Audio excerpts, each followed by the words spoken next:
Hey friends, Asher with Gents. Hope you're doing really well. Today I'm going to be going over some oud fragrances for you guys. This is a requested video, specifically designer oud fragrances. I decided to go ahead and do a weekly rotation video. It's been a while since I've done one of those. So we're going to be talking about 7 different designer oud fragrances. Let's jump into it.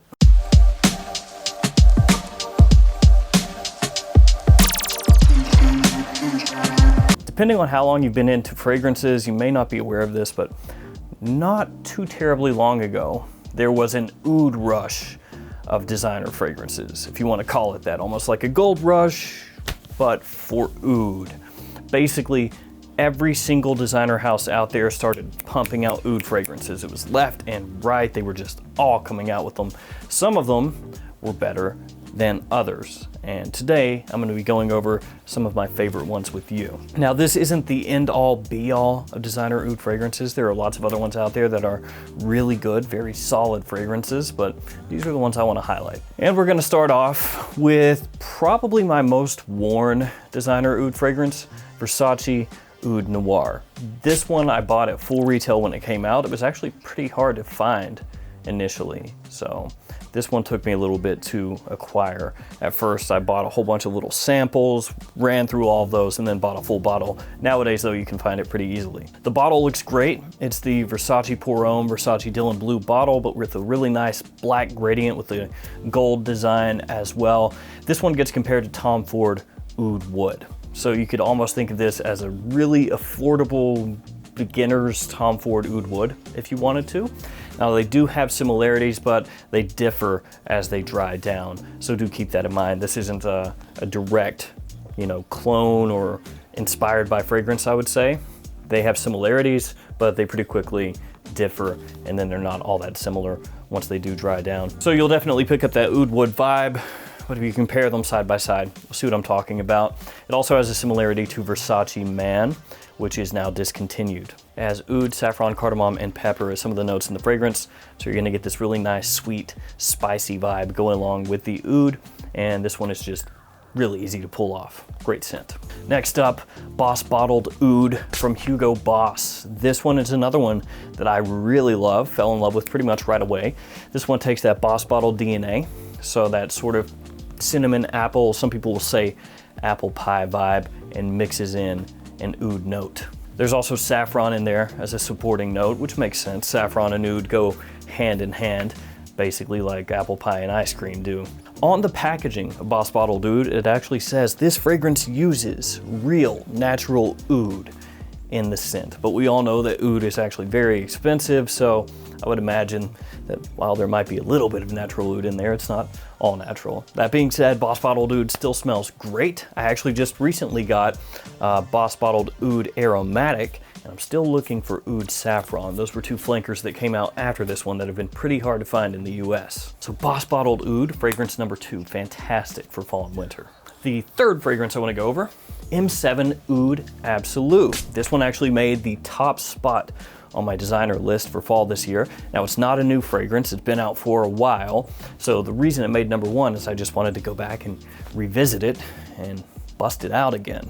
In case you're unaware, M7 Oud Absolu is basically a re-release of sorts of Yves Saint Laurent's M7, which came out while Tom Ford was the creative director of Yves Saint Laurent. Basically, M7 is the oud fragrance that pushed designer oud fragrances into the mainstream. And M7 Oud Absolu is a re-release of that now discontinued scent, which commands a pretty big premium. Oud Absolu is not the exact same as M7, but it is really close, and without spinning an arm and a leg, it's as close as you're gonna get. Oud, myrrh, mandarin, patchouli, some of the notes in the fragrance, just absolutely fantastic. As I said, it made number 1 on my fall list for this year. Love it. Next up, from John Varvatos, Varvatos Oud. This one actually gets compared also a little bit, not the exact same at all, but gets compared to Giorgio Armani Eau de Nuit Oud, which is much harder to find than Varvatos Oud is. This one has incense, oud, resins, tobacco, cinnamon, actually a whole bunch of notes in this one. There's also rose, additional florals, there's other woods as well, lots of spices, not just cinnamon. So this one has a pretty complex note breakdown. There's also leather in there as well. So this one has leather, tobacco, and oud. Yeah, bunch going on. If you look at this bottle online, you've never seen it before in real life, it looks like there's kind of a mesh, like a metal mesh over the glass bottle, but it's actually plastic. So doesn't look quite as nice as it comes across online. That being said, the fragrance is really good, and that goes for a lot of Varvatos fragrances. Some of them not quite as much. Like some of the Nick Jonas fragrances are not quite as interesting as some of Varvatos' other scents, but this one, very nice. The quality is good, much better than you would expect. Actually, you'll find a lot of people that say this one has niche quality for a designer price. Now, I'm not gonna say that and get into the whole niche versus designer versus indie versus whatever argument here, but it does smell very nice for the price that you pay for it. The quality is high, it's complex. Like I said, there's a lot going on, a whole bunch of different notes. It's wearable. It's a fragrance that can potentially pull compliments, so there's a whole bunch to like here. Varvatos Oud, check that one out. And if you can't find the Armani Eau de Nuit Oud, this one's a nice substitute. Next one is very expensive, but it's worth it. Gucci Intense Oud. Now, there's also Gucci Guilty Oud, but in my opinion, Gucci Intense Oud is way, way better than Guilty Oud, not even close. This one has Intense Oud, Olibanum, and Woods. Gets compared to Nascimato's Black Afgano. So there's a similarity there between those two. That lets you know that this one is very rich, powerful, and potentially divisive. Now, in my opinion, it is really wearable, smells fantastic, classy, high-end, all the way. This is another fragrance that you're gonna find people that say it's niche quality, and I gotta say, I agree. Not going into too much detail on what niche quality means per se, other than just to say it smells very high quality. Which you would expect. This one is the most expensive of the bunch, and at discounters, it's still gonna run you close to $100. So this one is not super cheap, but you're getting a whole lot of fragrance here. Really, really top-notch stuff. And as I said, blows Guilty Oud out of the water. Up next, fragrance from the house of Chopard Oud Malaki. And this one gets compared to Oud de Carthage by Boucheron. So this one gets compared to a fragrance that's a little bit more expensive. Oud, tobacco, spices, leather, and grapefruit are some of the notes in this fragrance.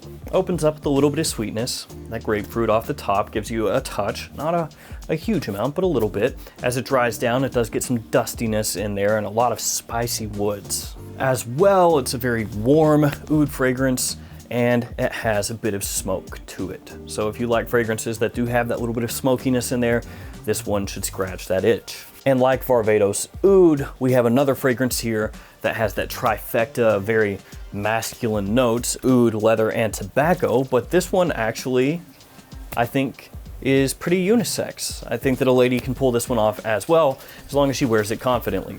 The entire Malaki line from Chopard actually has hidden gems peppered throughout it. It's one that if you've never checked the line out, you should absolutely do so when you get a chance. You know, look through those different fragrances in the line, find ones that you think are interesting to you and check them out, because more likely than not, you're gonna be impressed. Because I know that I sure have been as I've been picking these up over the past 6 months or so. So Chopard Oud Malaki, fantastic. The last fragrance I wanna talk about does not have oud in the name, but it is a fragrance that utilizes oud to kind of change it up from the original. This is a flanker. It's Bulgari Man Black Orient. Oud, leather, again, cardamom, rum, and Taif rose, some of the notes in this fragrance. And this one, as I mentioned, is a flanker of Man in Black, which is well known as being Bulgari's take on Spice Bomb from Viktor and Rolf, but with a nice boozy rum note added. This one adds in the rose, adds in the oud, and really takes things up a notch. In my opinion, this one is a bit superior to the original Man in Black. It's more interesting, it has more things going on, more complexity, more richness, more depth. And it does not lose out on the mass appeal of the original, even though it does have those changes. So you still have that complement factor, you still have that performance, and it's just a winner all the way around. And as an added bonus, if it's important to you, less people wear Black Orient than wear Man in Black or Spice Bomb. So it does stand out just a little bit more. It has that little added uniqueness to it that the other fragrances might not have. So Bulgari Man Black Orient, even though it doesn't have oud in the name, utilizes that oud to really take it a step further from the original Man in Black, so I include it here. So there we go, 7 designer oud fragrances that I think are fantastic. Each one of those is a solid fragrance. And each one of those fragrances will work perfectly in fall or winter, which is where I find myself right now. Let me know in the comments below, guys, some of your favorite designer oud fragrances, whether it's some of the ones I mentioned here or one that I didn't mention. All right, guys, it's gonna do it for me. Thanks for hanging out with me today. Thanks for all your support. Stay safe out there, and I'll see you tomorrow with another fragrance video. See you guys.